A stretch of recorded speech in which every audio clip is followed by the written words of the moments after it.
Okay, on September the 27th, 1957, I got ready to go to a party at a friend's house. We always met at different people's house for a youth party.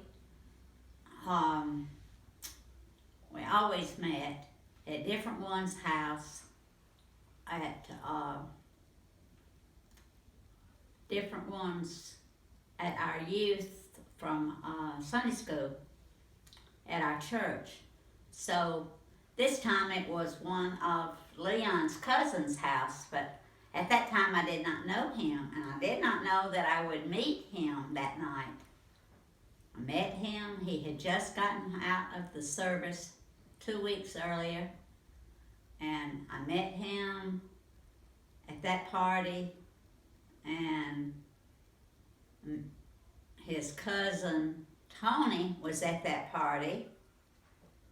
I had known Tony for a long time, Tony Harris, and he was at the party, and I met him through, I met Leon through Tony.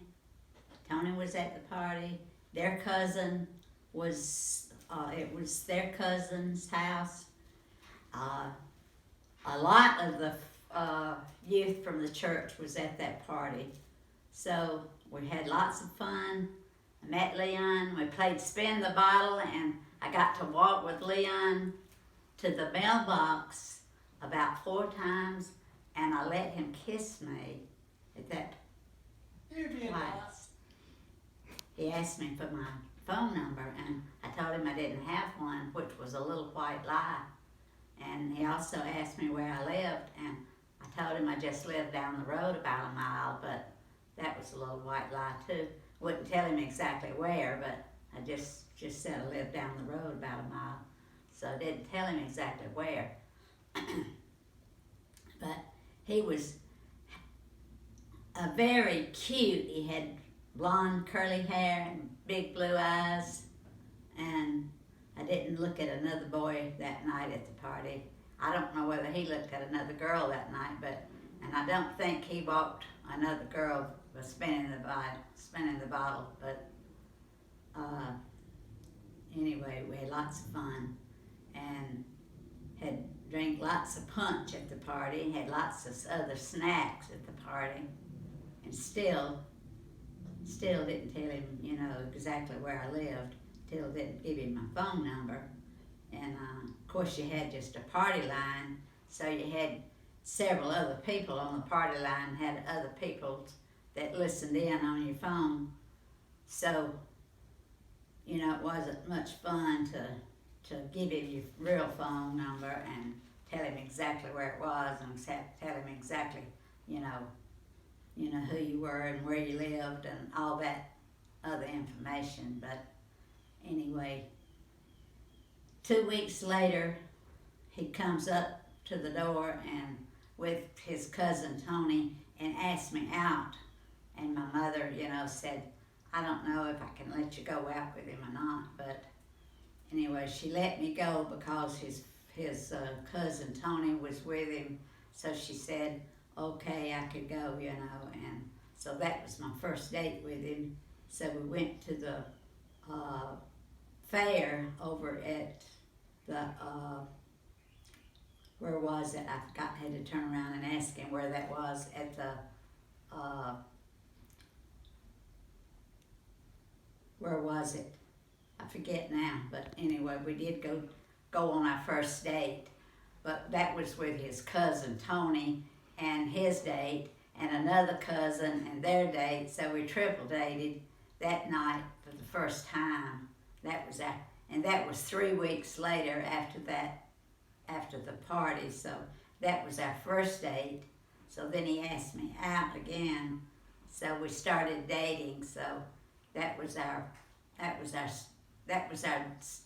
started dating, and I was, by that time I had turned 16. No, I had turned 17. So I was 16 when I met him. The night I met him, I was only 16, 1 month before my 17th birthday. So by the time I started dating, I had turned 17. So she had let me start dating, and so that was and I was my senior year in high school. So I dated him through my senior year of high school. So dated him through my senior year in high school, and then we kept dating through my senior year, and we planned to get married that next year. Had to wait until I turned 18 before I could get married, and then I had to get my parents' permission, because you could not get married at that time without your parents' permission till after you turned 18. You had to get your parents' permission, or a girl had to get a signed letter to get married. You had to have permission. So I had to get my mother to sign a paper that I was 18 before I could get married. And then that was the next year. So, but then it was the next year I graduated from high school in May of 58, and then went to work in May of 59, and then went to work in November for the Board of Education of 1958, and then we waited until the next year of March of 59 before we got married. March of 1959 when we got married, and then the next year in May of 1950. I'm getting all confused. So got married in March of 1959, and then in May of 1960 we had a beautiful baby girl and we named her Sherry Ann Knowles. Let's stop.